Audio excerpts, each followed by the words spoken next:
with Straightsmile Solutions, straightsmilesolutions.com. I'm going to do yet another clear aligner video, but this time we're going to talk more about elastics and specifically mixed dentition cases or cases where all the teeth, including sevens, aren't fully erupted. That's kind of what I'm getting at.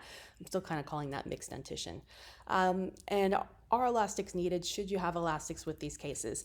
Now, if you've taken any of my courses, be it the Straightwire course or the Phase 1 course, or if you sat in on a lot of my lectures, or if you've even just spent a lot of time on my YouTube channel and gone through some of the playlists, which by the way has the same information as the courses, not to promote my courses because that's not my goal. Only reason I made my courses is because you guys asked for CE units for basically doing all the work within my YouTube channel. So that's what the courses are for. It's for you guys who have done the YouTube channel who want CE units. I mean, it's basically the same information. It's just condensed, put in a logical, organized fashion and repurposed so that you can get 13 or 14 CE units for taking the time to watch my YouTube channel.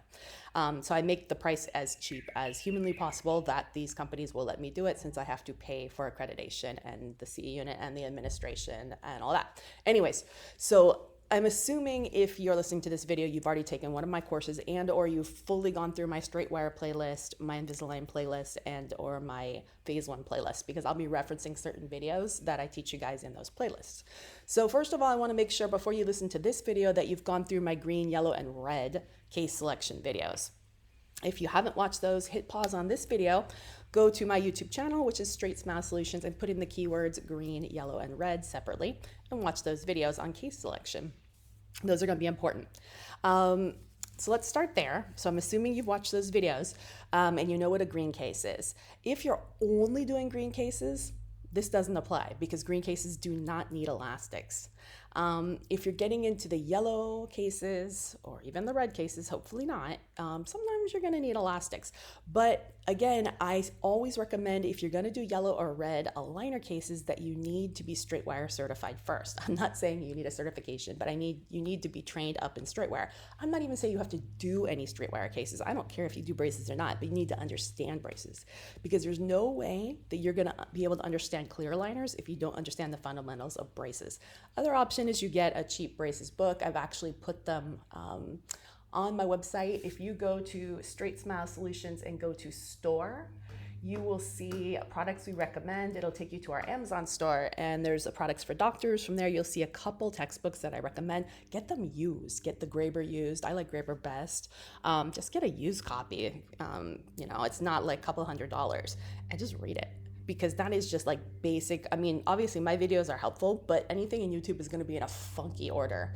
It's just however YouTube shuffles it. It's not really how you should be learning. So I really recommend you either take my Straightwire course and my Phase 1 course before you do any aligners at a yellow or red level, or you read Graber front to back.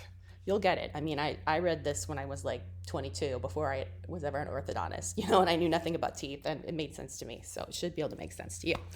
Okay, so basically in Straightwire principles, again, go through my wire sequence videos in YouTube, or take my Straightwire course where I talk about how we do wire sequences on braces. And obviously there's 3 main steps. There's level and align. Then there's space closure, and then there's finishing and detailing and retention. Elastics never come in during level and align unless they are PBEs or triangles to seat high canines or to level a curve of speed. And they don't come in from day one either, for the most part. So same concept in aligners. As a matter of fact, there is a relatively new piece of research that's out there, and I did make a YouTube video on it. If you search elastics, I don't remember the exact title, but it's something like "Told You So." Aligners, elastics don't work in clear aligner cases is the title, something like that, where it's actually research that shows that Class 2 and Class 3 elastics do not work in clear aligner cases like they work in braces. The way they work in braces is that they tip or cant the occlusal plane.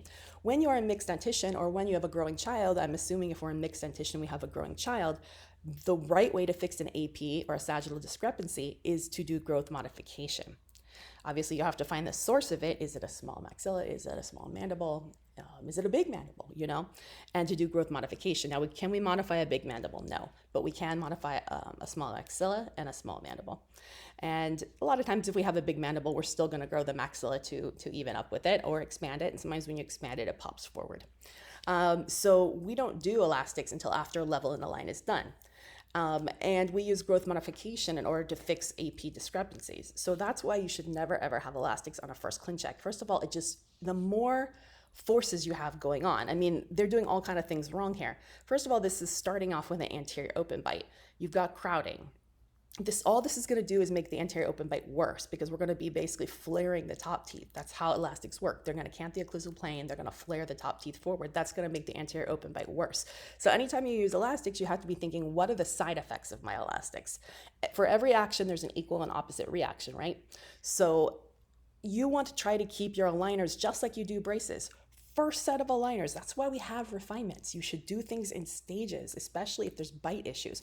Or get rid of the bite issues first. Get rid of the open bite first. Find the source of the habit. Fix it with oral myofunctional therapy or a crib or whatever you need to do to fix it, or the airway or the ENT. If there's an AP discrepancy, find the source of that and fix it with growth modification first.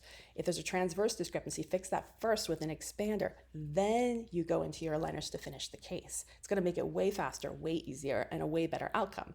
So like in a case like this where you've got a class 3 and an anterior open bite, this elastics is just so incredibly dumb, because A, this is going to make the open bite worse. B, all it's going to do is cant the occlusal plane, which again is going to make the open bite worse. And also hooking the elastics down here on the aligners affects the tracking, because you're constantly got a force that's trying to pull the aligner off. Meanwhile, we always want the aligner to be seated like with Chewy's, right? And you can see it's not tracking here and here. Duh, of course it's not going to track if you do this, which again makes the open bite worse. So that's why this mechanics is dumb. And that's why you should never do elastics in cases where you haven't fixed the AP, the transverse, or the vertical discrepancies first. Now, like I said, there's a one-off in braces. You sometimes will do posterior box or canine seating elastics towards the beginning during the level and align phase, but that is the one-off. Otherwise, AP elastics or sagittal elastics like a class 2 or a class 3 are done later after you've finished level and align and you've fixed all the bite issues that can be fixed ahead of time. So hopefully that was helpful. If you work with me on a case, you will know if I see elastics on an initial treatment plan where they're not needed, I'm going to remove them, because it's just going to complicate things. All right, thanks so much.